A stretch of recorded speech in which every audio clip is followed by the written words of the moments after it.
Όσα κομμάτια κι αν μπορέσεις να ενώσεις, δεν θα σου φτάσουν μια στιγμή για να με νιώσεις.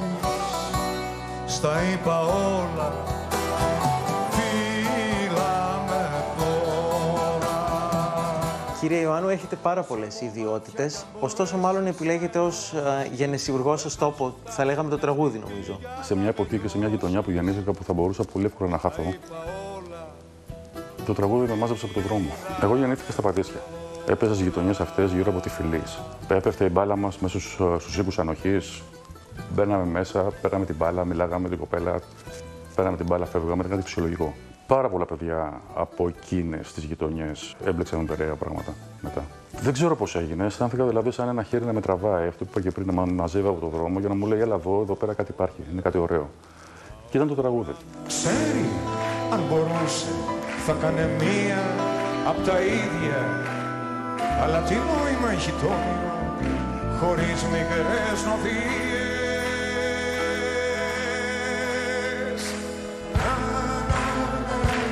Και θεωρώ αδύνατο να μην έχω περάσει τα τραγούδια μου εκείνη την ηλικία.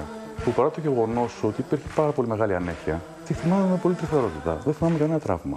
Μήπως όμως μεγαλώνοντας εξιδανικεύουμε πράγματα του παρελθόντος? Εντελώς εξιδανικεύουμε. Νομίζω αυτό το έχω κάνει και τραγούδι κιόλας. Δηλαδή, ένας από τους πιο γνωστούς στίχους μου, που έχει παρεμηνευτεί από πολλούς. Τι νόημα έχει το όνειρο χωρίς μικρές νοθείες. Δεν εννοώ το όνειρο, το όραμα. Εννοώ το όνειρο. Δηλαδή, τι κάνουμε όλοι μας? Επιστρέφουμε πίσω, ανακαλούμε μία ανάμνηση, τη πειράζουμε μία παράμετρο για να την κάνουμε πιο όμορφη, πιο υποφερτή. Γιατί τι νόημα έχει να θυμηθείς πράγματα αν δεν τα πειράξεις λίγο? Δεν έχει κανένα νόημα να γκρινιάξεις. Να σου πω κάτι που θα ακουστεί πάρα πολύ φιλοσοφικό. Η ζωή δεν έχει κανένα νόημα. Τι νόημα μπορεί να έχει το ότι γεννιέσαι και πεθαίνεις και μένεις νεκρός για πάντα? Κανένα νόημα. Έχει περιεχόμενο όμως. Μες στο περιεχόμενο είναι ο έρωτας. Μες στο περιεχόμενο είναι η φιλία. Υπάρχουν πάρα πολλά πράγματα για να γεμίσει τη ζωή σου με περιεχόμενο. Και τα τραγούδια που ακούω να λένε για τραγούδια, ξέρω εγώ, διαχρονικά, τι σημαίνει διαχρονικό? 25 χρόνια, 127, 722.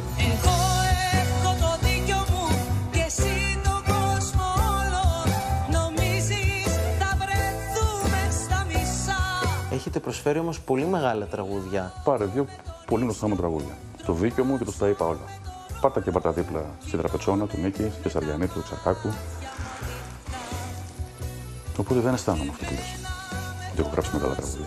Θέλω τη μέρα που θα φύγεις απ' το πρωί να μου γελάς. Ο Θάνος φυσικά ήταν πατέρας μου. Θεωρώ ότι είχα την απόλυτη τύχη, γιατί τύχη είναι αυτό, να πέσουν στον δρόμο μου άνθρωποι πολύ μεγαλύτερα από μένα και να με βάλουν στο κόλπο, οι οποίοι ήταν πάρα πολύ γενναιόδοροι. Και προσπαθώ όσο μπορώ αυτό να το επιστρέψω το δώρο. Ενώ φαντάζομαι αυτό δεν είναι δεδομένο γενικότερα στον χώρο της μουσικής. Στον χώρο της ζωής. Μην απομονώσουμε τη μουσική. Δηλαδή, που λέμε οι καλλιτέχνες ή έτσι ή αλλιώς.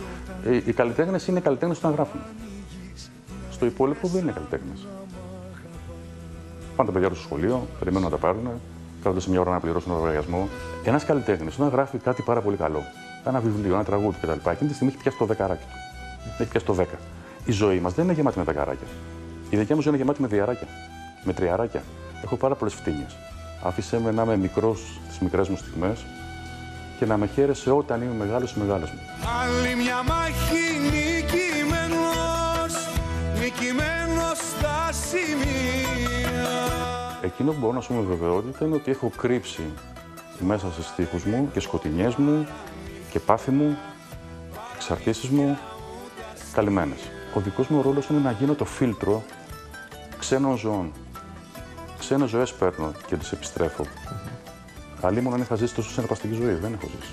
Σαν μήνας άδικος, ό,τι αγάπησα. Ένα τετράστιχο λέει σαν μήνας άδικος, ό,τι αγάπησα, σαν Αύγουστος στην Αμοργό όταν σηκώνει αέρα. Και έρχεται μια κοπέλα σε μια συναυλία στο Βύρωνα και μου λέει: Κύριε Ιωάννου, είμαι πάρα πολύ συγκινημένη και σε ευχαριστώ πάρα πολύ για το τραγούδι που γράψατε για το νησί μου. Θέλω να σου πω, σε ευχαριστώ πάρα πολύ. Αλλά στην Αμοργό δεν έχω πάει ποτέ. Το τραγούδι είναι γραμμένο για τη Σέριφο. Αλλά η Σέριφος, λέω, είναι προπαροξύτωνη. Σε εκείνη τη μελωδία έπρεπε να γράψω ένα νησί που να είναι τρισύλλαβο και να είναι οξύτωνο. Και βρήκα μόνο την Αμοργό. Αλλά να σου πω κάτι, μη στεναχωριέσαι. Αν εκείνη τη μέρα φύσαγε δαιμονισμένα στη Σέριφο, θα φύσαγε και στην Αμοργό.